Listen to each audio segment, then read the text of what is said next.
Ladies and gentlemen, Ronald Ray here, your boy with a cornbread accent.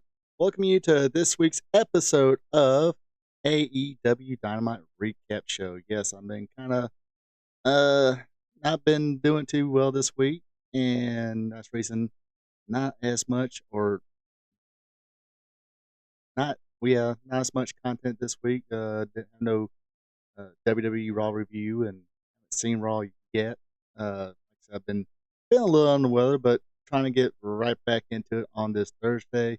Trying to get this AEW Dynamite recap recorded and uploaded before tonight's spot show live stream. Well, I'll talk more about some of the things that went on this week's Dynamite. So check that out. That is at 8 p.m. Eastern. If you want to check it out, that's spot show live stream. Anyway, yes, big show for the crowd at the Wolstein Center in Cleveland, Ohio. Was it Cleveland, Ohio?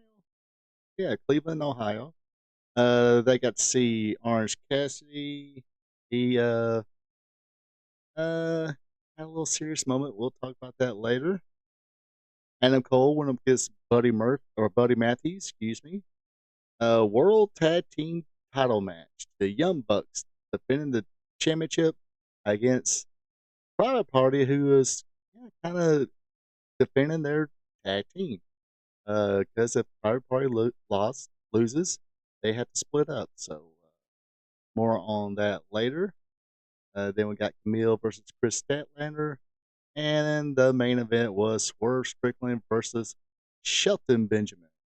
And kicking off this week's AEW Dynamite was Orange Cassidy.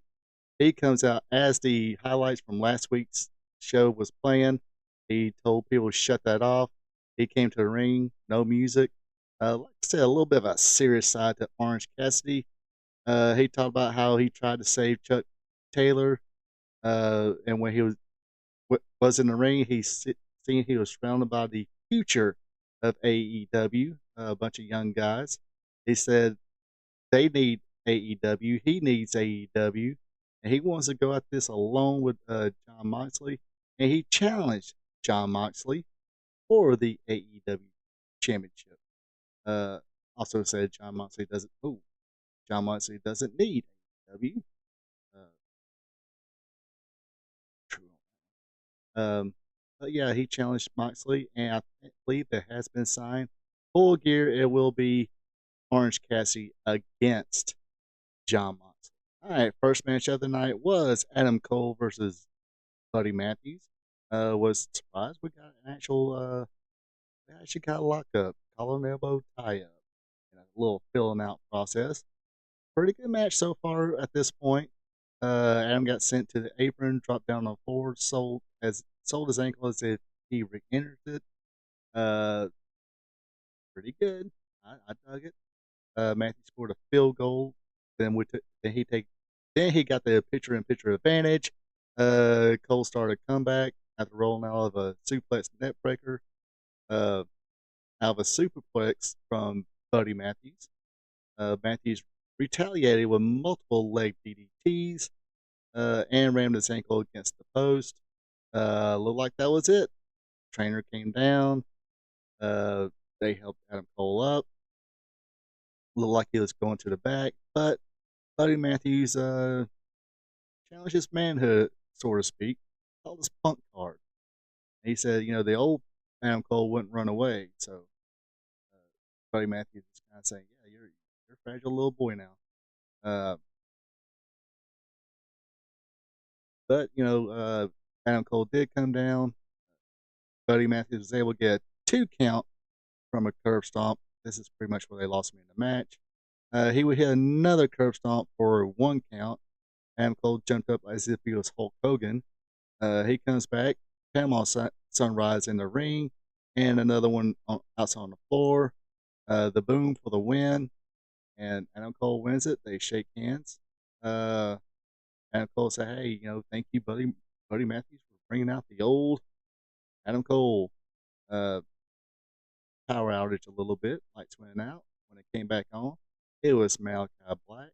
And instead of Matthews' hand with Adam Cole, it was, as you see there, Black's hand with Adam Cole. So looks like I think they already said next week it's going to be Adam Cole versus Malachi Black. Yeah, um, should be a good match, but eh, one of those deals where uh, yeah, shouldn't be an easy. Should, anyway, I just let it be. Next match. All right, next up, a little interview with Kyle Fletcher and Don Callis. They call out Will Ospreay, but got Mark Davis instead. Mark Davis is the former partner of the Aussie Open and part of the Empire they had. Definitely, definitely looks like he's playing a part as the underachieving former tag team partner. At least Marty, get a little bit better shape after the split. But anyway, he was always kind of a big guy, so can't really fault him there. But anyway, so yeah, so he's doing his part playing Amari Jannetty, and Kyle said he has no problem with cutting off the past. Okay, folks, I really can't do it here. I can't. Sorry, Hangman, Rhinestone Cowboy, Adam Cole, or Adam Page. Can't buy it. Can't. At least he's not as cringe as he. He's that less cringe playing a tough guy as Chet Perry is. Chet Perry's full cringe. But he's got a big match coming up full gear with Jay White. And he said, "Hey, I might hit you over the head with a chair, permanently injure your partner Juice Robinson right in front of you, or burn your house down." If you want to buy a ticket for that, now here we go. Mott's got in the ring and said, "No, Orange Cassidy didn't challenge me. Uh, I challenged him. I challenged Orange Cassidy to a match. Now that him and the rest of his crew crushed the neck of Chuck Taylor, now he doesn't have anything to holding him back." Uh, he also said, "Look, they pull the strings, not Orange Cassidy. Orange people say Orange Cassidy is the man around there, the boss, but he's not. It is John Moxley and his crew. I think John Moxley recently got the or uh, applied for trademark for Death Rider. So, yeah, I agree with a lot of the fans. Regal's gone. Nobody from Blackpool, England, in the group, so they need that name change. Anyway, he said he pulls the strings. Hot Claudio and Schreiber got four-wheeler Yuta, got him down, put the chair around his neck. Basically, it was a ploy to get Orange Cassidy to come out, but he wound up getting beat down. Dark Order came down. They got beat down. Pretty cool. Darby Allin doing uh, his teacher's Sting move, coming down from the rafters. Him and I think just Claudio mostly, but big brawl there. Then Five Party came down, and once dust started settling a little bit, the John Moxley and his crew were pretty much away from ringside. The brawl going away. That's when the Young Bucks music hit and brings us to the next match, which was for the AEW World Tag Team Championship, like I mentioned before. If Private Party lost, they would have to split up, and the only thing the Young Bucks lose is the hardware. So some back and forth to begin things with. Bucks took control after Quinn accidentally hit Isaiah with the bell. Also, I believe it was Matthew Jackson who took Isaiah's head, ramming it into the steps like 5 or 6 times. Don't worry, folks. He'll get over it. Uh, yeah, he will be fine later. Uh, uh, he would actually get the hot tag in this match. Bucks came.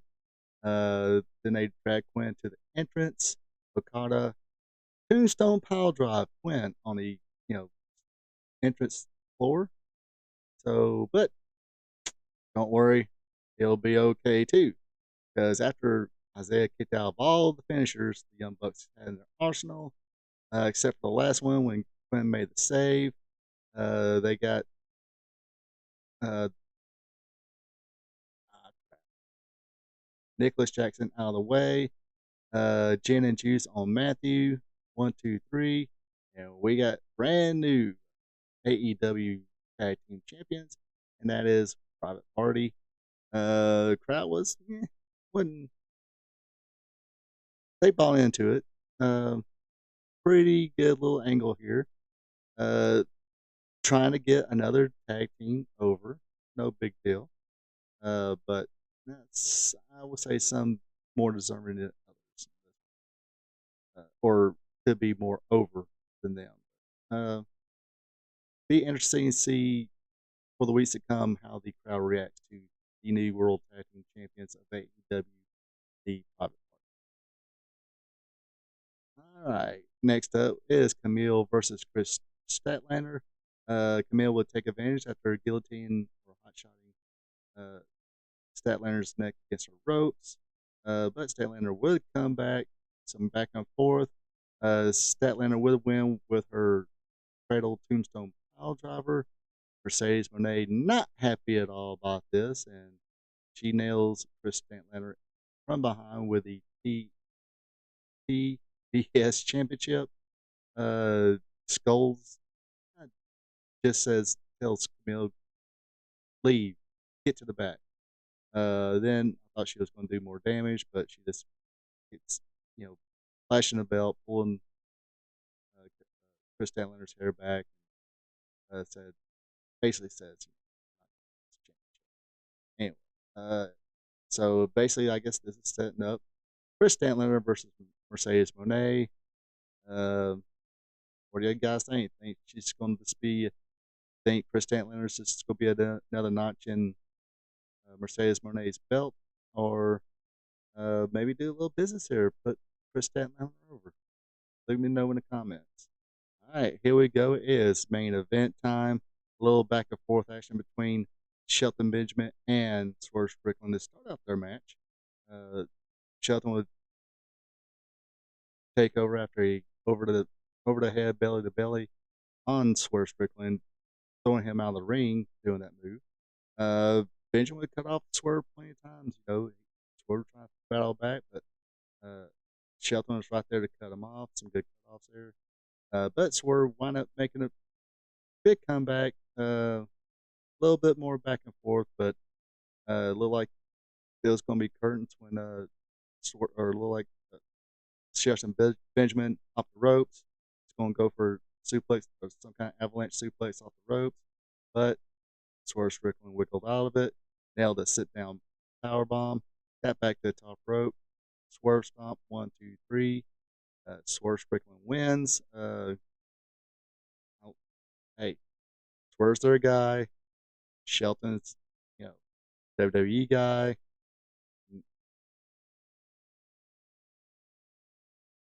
He's a long in the tooth veteran right now.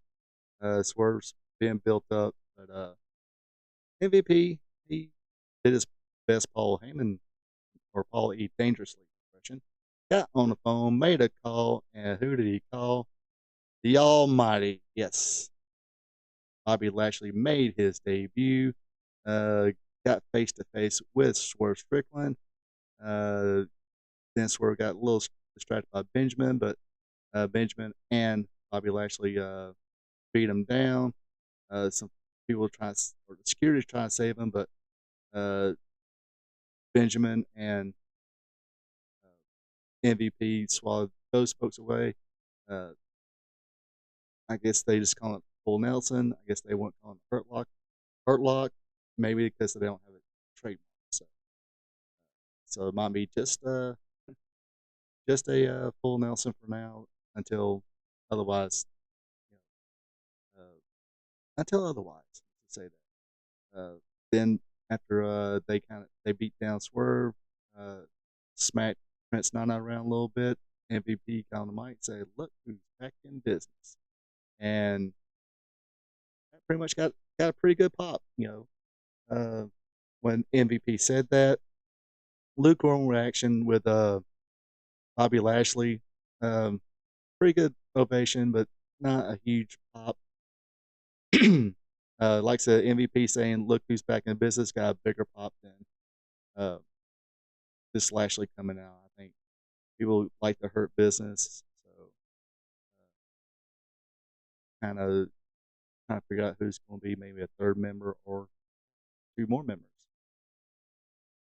Just don't know if they want to turn private party heels or bring in what's his name, Powerhouse Hobbs. That could be an option. Anyway, that does it for this week's AEW Dynamite. Hope you liked it. Sorry, I'm trying to get perked up a little bit. As I said, I was kind of under the weather most of the week. But anyway, so if you did make it this far, appreciate you watching. If you dug it, there's a thumbs up button. It lets me and everybody on the YouTube world know that you like it. Also, leave a comment. What you think about this week's AEW Dynamite? Where do you see the Moxley storyline going? Where do you see Bobby Lashley and Benjamin against Swerve Strickland? Swerve Strickland seems like he needs some friends right now. So let's see what else. Yeah, there was a little spot there where a backstage spot where the Young Bucks were packing up all their stuff, and one of the commentators, was it Tony Schiavone or Excalibur, said, "Look, what's all those papers about?" Basically, they packed up, lowered up their SUV, and left. Christopher Daniels was trying to tell them to stay along because he needs their help. Their little lackey, I forget the little lackey's name. He was kind of straining behind with a bunch of tennis shoes, and then that's when Moxley, Shiver, Claudio, and Pat him, hit his hand with a hammer, while holding Christopher Daniels back. That was about it with that. So hey, almost NWO-ish, sort of, this huge takeover looks like. Makes you wonder who may or may not be coming in, or who's going to come in, who's the one pulling the strings. Let me know in the comments if you think if it's Shane McMahon or somebody else. Until next time, you folks take it easy and have a good one. And until next time. So long from the peach state of Georgia. Thank you for checking out our P2 Vision. Subscribe to our P2 Vision to watch Ronald Ray's content that covers the sport of professional wrestling from yesterday to today. His weekly content starts off with Wrestling Trivia Tuesday. Every Tuesday, Ronald Ray asks 5 questions about the sport of professional wrestling. So tune in and have some fun. Then it's WWE Monday Night Raw Recaps, where he recaps all the action from the Raw brand. Ronald Ray also does an AEW Dynamite Recap show where he recaps and has fun doing it. Do you like live streams? Well, join Ronald Ray live on Spot Show Livestream, where he discusses current wrestling. Join the chat and have fun. Spot Show Livestream is on Thursday nights starting at 8 p.m. If current pro wrestling isn't your thing, like all wrestling past and present, or you're a new fan and want to hear how things were back in the day, then tune in to Wrestling Gold Friday night, where Ronald Ray discusses back in the day when wrestling was wrestling, featuring watch-alongs. That's Wrestling Gold Friday night on Fridays starting at 8 p.m.